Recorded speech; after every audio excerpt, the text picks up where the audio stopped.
আজকে আমার ননদের বউ ভাত, সবাই মিলে আমরা আজকে ননদকে আনতে যাচ্ছি। এরপর আমরা ননদের শ্বশুর বাড়িতে এসে সবাই একসাথে এক টেবিলে বসে খাওয়া দাওয়া করলাম, অনেক আনন্দ করলাম। কিন্তু কে জানতো একটু পরেই আমাদের জন্য একটা দুঃসংবাদ অপেক্ষা করছে। আর এই দুঃসংবাদ শুনে বউকে না নিয়েই আমরা চলে আসছিলাম। একটু পরে বাসায় এসে সবকিছু গোছগাছ করে আমরা কেরানীগঞ্জ থেকে মুন্সিগঞ্জের উদ্দেশ্যে রওনা দিয়ে দিই। কেরানীগঞ্জ থেকে আমরা মোল্লার বাজার দিয়ে রওনা হয়েছিলাম। আর বাসায় আসতে আমাদের প্রায় 10টা বেজে গিয়েছিল। কি এমন ঘটনা ঘটলো জানতে হলে কিন্তু পুরো ভিডিওটা দেখতে হবে। আসসালামু আলাইকুম, কেমন আছেন সবাই? বেলা ঘুম ভাঙে আমার ফুপু শাশুড়ির কলে। আম্মা আমাকে কল দিয়ে বলল তাড়াতাড়ি ঘুম থেকে উঠে রেডি হয়ে চলে আসো, তানুর শ্বশুর বাড়িতে যেতে হবে নাস্তা নিয়ে। তো এইখানে আমরা সবাই এসে পড়েছি, কিন্তু যারা নাস্তা কিনতে গেছে তাদের জন্য ওয়েট করতেছিলাম। মাঠের সাথে খুবই সুন্দর একটা গুদারা ঘাট ছিল, কিছুক্ষণ হাঁটাহাঁটি করলাম, এরপর সবাই একসাথে হয়ে রওনা হলাম। এরপর আমরা কিন্তু চলে আসছি আমার ননদের শ্বশুর বাড়িতে। আর আমরা আসা মাত্র একটার পর একটা খাবার দিচ্ছিল আমাদেরকে। আপনাদের এলাকাও কি এরকম নিয়ম আছে কিনা নাস্তা পাঠানোর, আমাকে কমেন্ট করে জানাবেন। আর এইদিকে বড় কিন্তু আমাদের জন্য অপেক্ষা করতেছিল। ফাইনালি বড় আমাদের সাথে নাস্তা করলো। খাওয়া দাওয়া কমপ্লিট করে আমরা এখন বের হয়ে গেলাম। তো গাড়িতে করে এখন বাসায় চলে যাচ্ছি, কারণ আবারও আমাদেরকে রেডি হয়ে আসতে হবে। আজকে আমি খুব সুন্দর একটা পাকিস্তানি ড্রেস পরবো।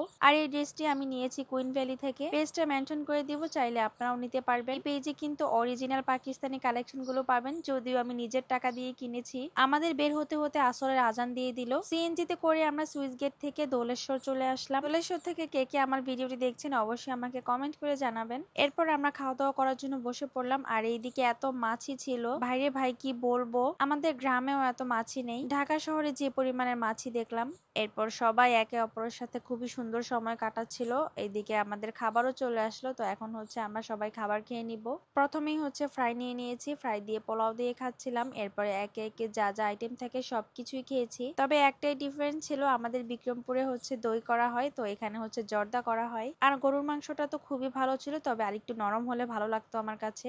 এবার লাস্টে চলে আসলো জর্দা, যদিও আমি জর্দা লাভার না, তবে খেয়েছিলাম। খাওয়া দাওয়া শেষ করলাম। এইবার আমাদের বউ চলে আসলো স্টেজে। মাশাআল্লাহ, বউকে যে আজকে কি সুন্দর লাগছিল। এরপর আমরা সবাই একে একে ছবি তুলে নিচ্ছিলাম। সারাটা দিন খুবই হাসি খুশি আনন্দের মাঝে কাটালাম। কিন্তু প্যান্ডেল থেকে এই তো বের হচ্ছি, একটু পরে কল চলে আসলো আমার ননদের নানা শ্বশুর নাকি অ্যাক্সিডেন্ট করেছে। এই কথা শুনে আমরা তাড়াতাড়ি রওনা হয়ে গেলাম। আর এই জায়গা থেকেই হচ্ছে আমরা একটা অটো নিয়ে চলে আসছিলাম বাসায়। আর এসে তাড়াহুড়ো করে আমরা সব ব্যাগপত্র গুছিয়ে নিয়েছি। বিয়ে বাড়িতে আসলে যে কোথায় কি রাখি একদমই মনে থাকে না। আর এই তো এই জায়গায় আমার ননদের শাশুড়ি বাবার অ্যাক্সিডেন্টের কথা শুনে তো খুবই কান্নাকাটি শুরু করে দিয়েছে। আর এইটাই তো স্বাভাবিক, বিয়ে বাড়িতে এত আনন্দ করলাম, এত মজা করলাম, কিন্তু কে জানতো যে লাস্টে এইরকম একটা দুঃসংবাদ শুনবো। সবাই একটু দোয়া করে দিবেন। আমরা কিন্তু মোল্লার বাজার দিয়ে রওনা হয়েছিলাম। এখন আমরা মোল্লার বাজার থেকে ফেরি পার হয়ে ওই পারে চলে যাব। ফেরিতে এসে তো কয়েকদিন আগে যে ফেরি থেকে একটা বাস দুর্ঘটনা ঘটলো, ওইটা আমার খুবই মনে পড়ে গিয়েছিল। আর এই ফেরিটাতে এত লোকজন হয়, আমার খুবই ভয় হয়, বিশেষ করে হুন্ডাই থাকে বেশি। ফেরি পার হচ্ছিলাম আর ভাবতেছিলাম এই ব্রিজটা যদি কমপ্লিট হয়ে যায় তাহলে কিন্তু একদমই সহজ হয়ে যাবে ঢাকা যাওয়া আসা। এরপর আমরা আরেকটা অটো নিয়ে নিলাম। তো অটো দিয়ে আমরা এখন চলে যাব তালতলা গুদারা ঘাটে। কে কে আপনারা এইভাবে যাওয়া আসা করেন ঢাকাতে আমাকে কমেন্ট করে জানাবেন। আমরা কিন্তু প্রায় সময়তে এই জায়গা দিয়ে যাওয়া আসা করি। আর এই তো চলে আসছি তালতলা গুদারা ঘাটে। এই গুদারা পার হলে কিন্তু তালতলা বাজার। মোল্লার বাজার দিয়ে ঢাকা যাওয়া কিন্তু খুবই ইজি, এতে সময়ও কম লাগে আর খরচটাও কম হয়। এখন আমরা নৌকার জন্য অপেক্ষা করতেছিলাম। আর দেখেন আকাশের চাঁদটা কত সুন্দর ছিল। এরপর নৌকাটা চলে আসলো। তো এখন হচ্ছে আমরা নৌকায় উঠে বসলাম, যদিও এটা খুবই ছোট একটা নদী, 2 মিনিটও লাগে না নদীটা পার হতে। যাই হোক, এরপর আমরা নদী পার হয়ে চলে আসলাম তালতলা বাজারে। তো এখান থেকে একটা রিক্সা নিয়ে আমরা বাসায় চলে এসেছি। সবাই ভালো থাকুন, আল্লাহ হাফেজ।